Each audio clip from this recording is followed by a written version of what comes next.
Subscribe to our YouTube channel and hit the bell icon so you never miss a video from Radio 1. Good morning. We've got, the Olympics right around the corner, and I'm so thrilled to speak with this person for the second time in the last week.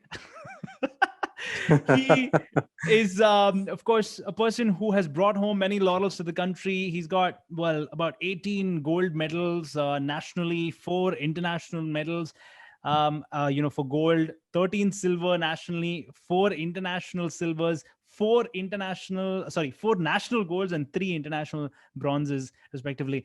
I'm so thrilled to speak with a person who has also represented India at the Olympics in the past. Prakash Nanjappa, ace shooter, is with me. Prakash, good to see you. How are you? Very good, Kay. Good to speak to you again. Yes, pleasure. And more than that, around this time of the year, we always dial back to memories of the Olympics. I'd love for you to tell people your experience being an Olympian. It's a big, big weight on your shoulders, but let's start with this. A very proud moment as we go into the next Olympics. How are you feeling? Great. In fact, the pleasure and the honor to represent a country is an amazing feeling which cannot be said in words. One has to experience it. Like how we say, the Jawans, we can't feel it. I mean, even though they're going to the thing, you have to experience it to actually understand what they go through. But all said and done, playing for country is an amazing feeling.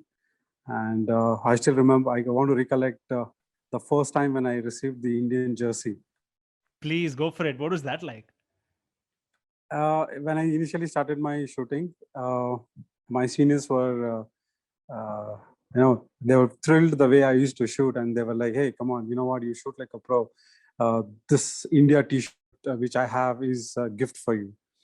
Then I said, "No, I don't want this as a gift. This has to be earned, and I will earn it myself." So the first time when I made it to the Indian team in 2010, and I got this jersey from my coach, Professor Sunny Thomas, who's a Dronacharya Awadi. I said, "Sir, it's been like I've been waited for this day. Is it okay if I take off my T-shirt right now and wear this India T-shirt?" So that was an amazing feeling when that India T-shirt went on me, and it was kind of a goosebumps. It's amazing feeling. I can't just know words to express. So it's still very fresh in your mind. It seems like you're telling the story as if it happened yesterday. I mean, see, these are the moments, one should experience it.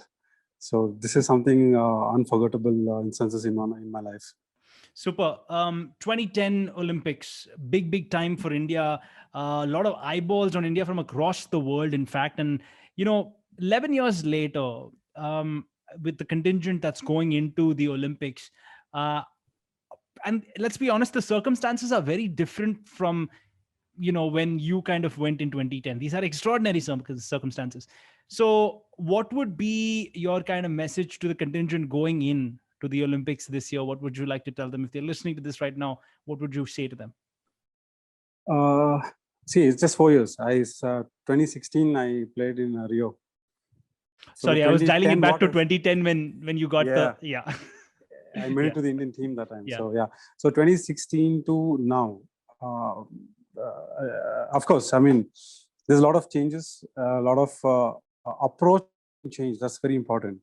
The athletes have a different mindset right now, and it's an amazing team which is going ahead to represent country. So which is amazing, and my kudos to the team and best wishes for them. That hope they come back with some couple of medals, in fact. Prakash, I want this little conversation to be more of a chat about you. So like you said, 2010 was when you had that chat with your coach, with your mentor. 2016, you're chosen for the Olympics. And right now, as we sit in 2021, what is that instance that made this entire journey start for you? I know it has a lot to do with your dad. So talk to me about the first time you picked up a pistol and what that feeling was for you personally, please.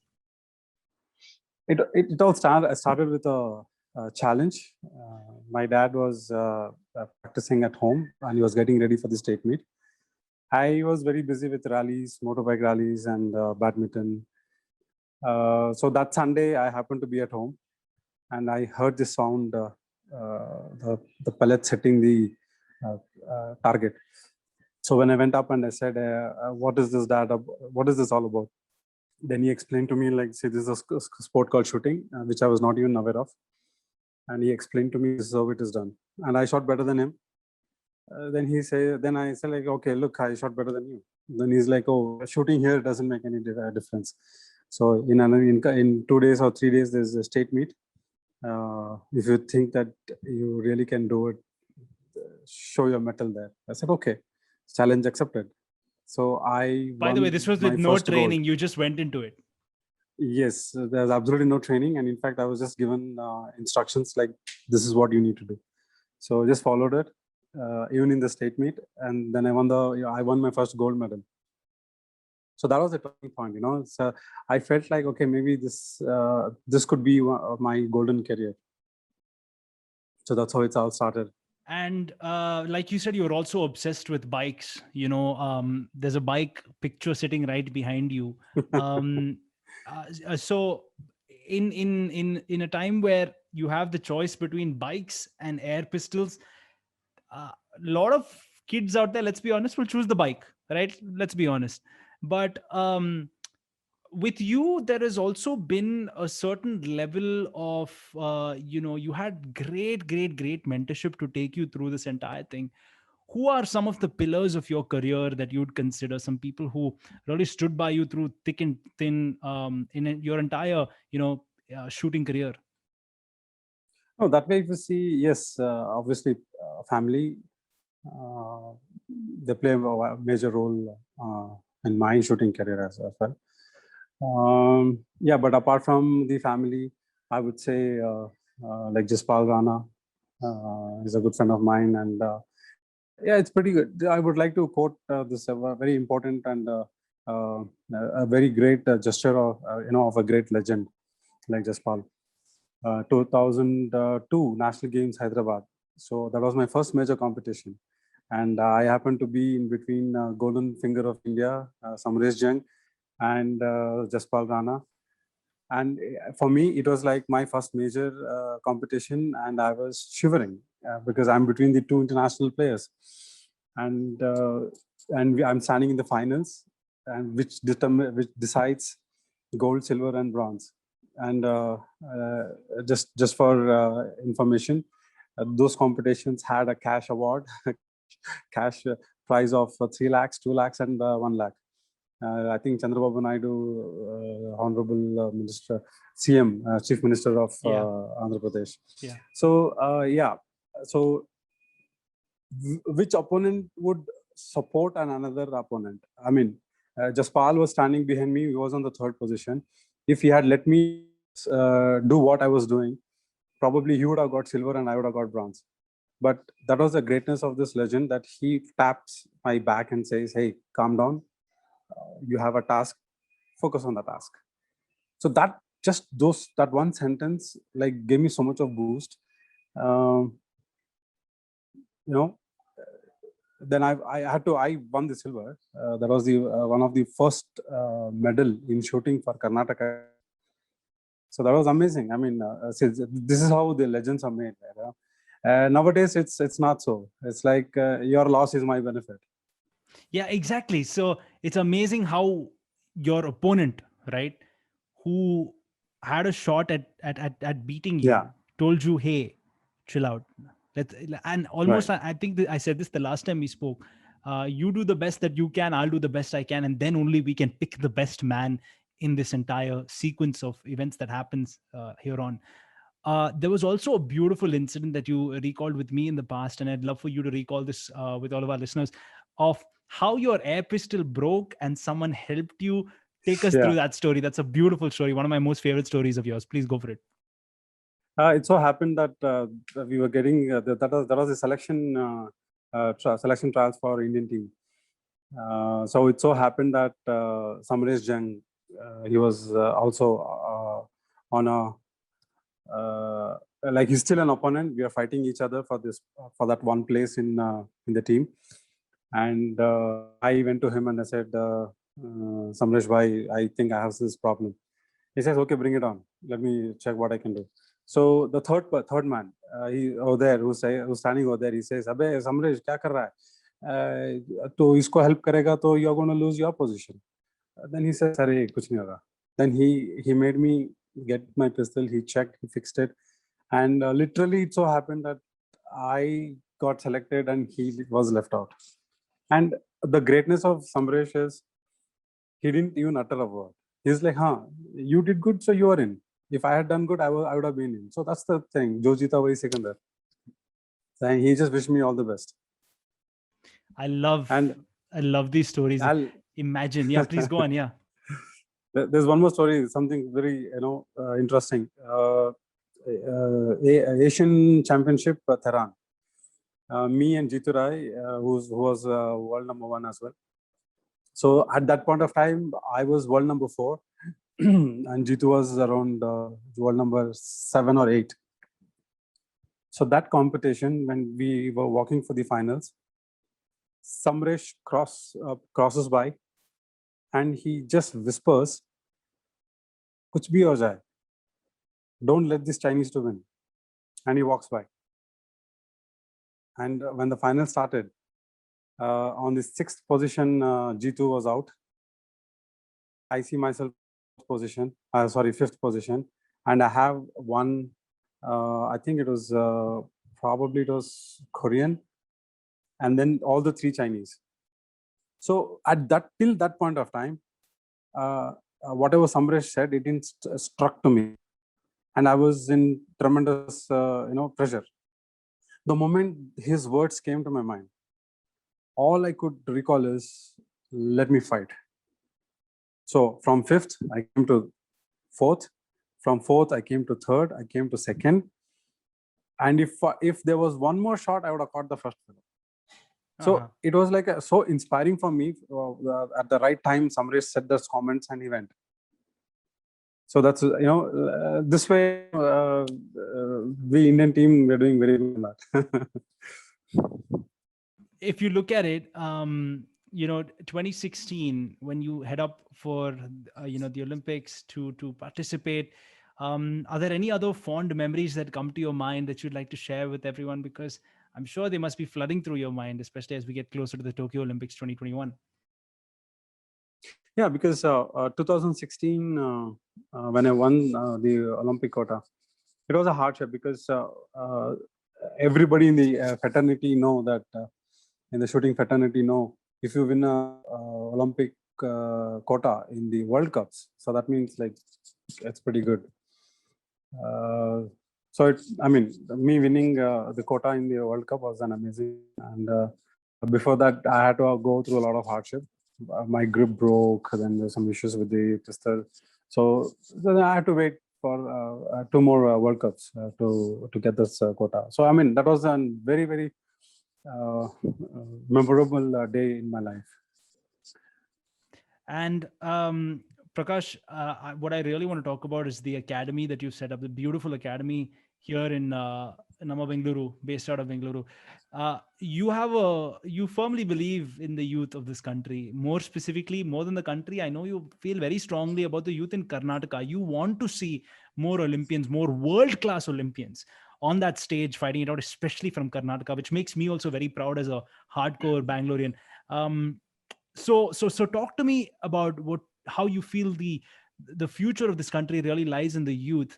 And for the youth who are listening to this right now, what would be your few little tips that you'd like to give them to be probably an ace shooter if they choose that line?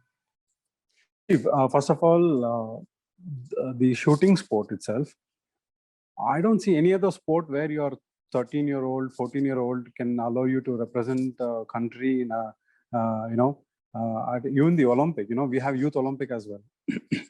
So you, at this young age, you play for country, which is a pride moment for parents, the state and the country, and bring laurel.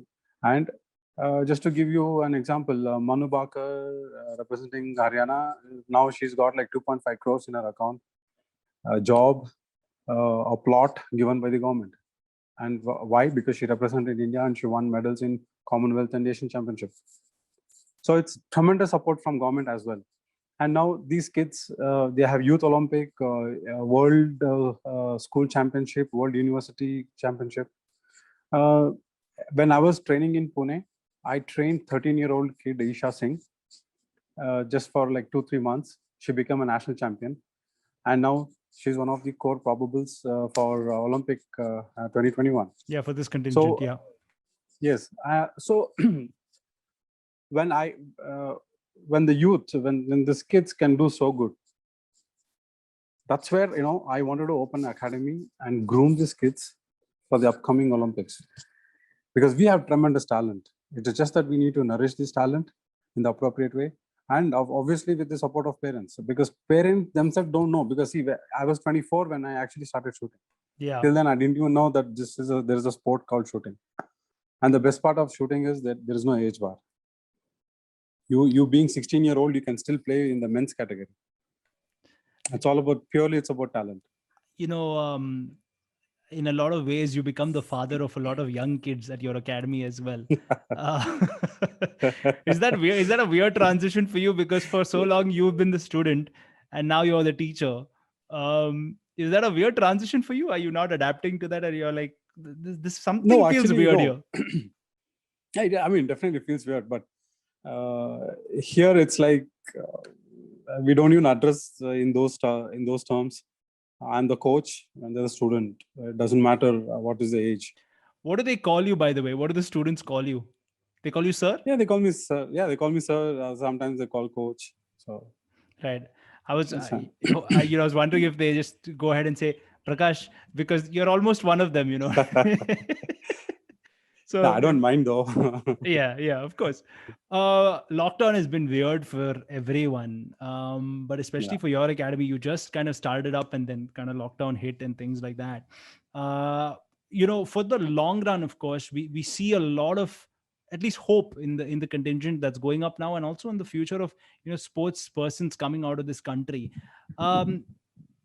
What would be say, for example, a great, I'd say, wait for them to start if they're watching this and they're like, listen, I want to train to be an Olympian one day? Where do you start? Or rather, you told me where you started and that just happened because of your dad. Where does someone just start, or how do they start? What are the first few steps usually? I would say the right appropriate age would be like 10 and above. If you're very well built physically, then yes, there's no age bar as such, but preferably 10 and above. Now, for a kid who wants to pick up the shooting as a career, there's a lot of prospects. There is Khelo India coming in, central government scheme, where they support with 5 lakhs a year for 8 years. Well groomed from right away under a appropriate coach will definitely take you to a different level. And Right. there are ONGs who support now, like OGQ, Go Sports, and then government gives you job based on your medals tally. ONGC is one of that. Air India, Railways, Army, they all have their own team services basically. Mm-hmm. So you can always opt for it. And the best part of if you become a national level player, you have an sports quota in professional courses also. So there's a lot of prospects. And shooting, no politics involved, no manipulation, no influence. It's pure individual talent. You have the talent, sky's the limit. Super. For someone like you, I'd love to know what kind of centers you before you shoot. Is there some ritual that you do? Some athletes listen to music. Do you listen to music? And if so, what? I'd love to know. Not just before the competition, but yes, while traveling, when we go in team abroad, so I keep listening to songs, watch movie. Movies have been my stress buster all the time. Oh, good. Especially movies like Chak De, Dangal, and all these things have always been a stress buster for me. So all the sports movies, basically. Something got to do with the Indian sports. And Yeah, see, now in my academy, I have the way I've set it up is one of its kind in India. I have yoga, pranayam, shoot the range. The setup as I have electronic and then manual, then sports therapy, so injury treatment, gym, all under one roof. So it's like you walk in as a layman and you walk out as a champion. So I'm providing everything that a champion needs: mental training. So it's all set. It's just that people have to come and avail the facility and yeah, understand the sport better. Awesome. Prakash, this has been so cool to chat with you, to get to know your journey. Thank you again for doing this. And I really, really appreciate your time. Here's hoping that the Shooting Academy, once this, lockdown's lifted, comes back to life. And here's wishing you all the very best to train the next generation of young Indian athletes. Absolutely. And one small message for these young kids who are in Karnataka as of now. Somebody by name Saurabh Chaudhary from UP, I don't even recollect his village name. He hails from a village. If that boy, 16-year-old, can become world number one, do we have scarcity here? Do we are dearth in our talent? All my request is just come and try it out once in the academy. You will know what the sport is all about and you will love it. Thanks for watching. If you like this video, then subscribe to our channel and press the bell icon so you don't miss out on more content.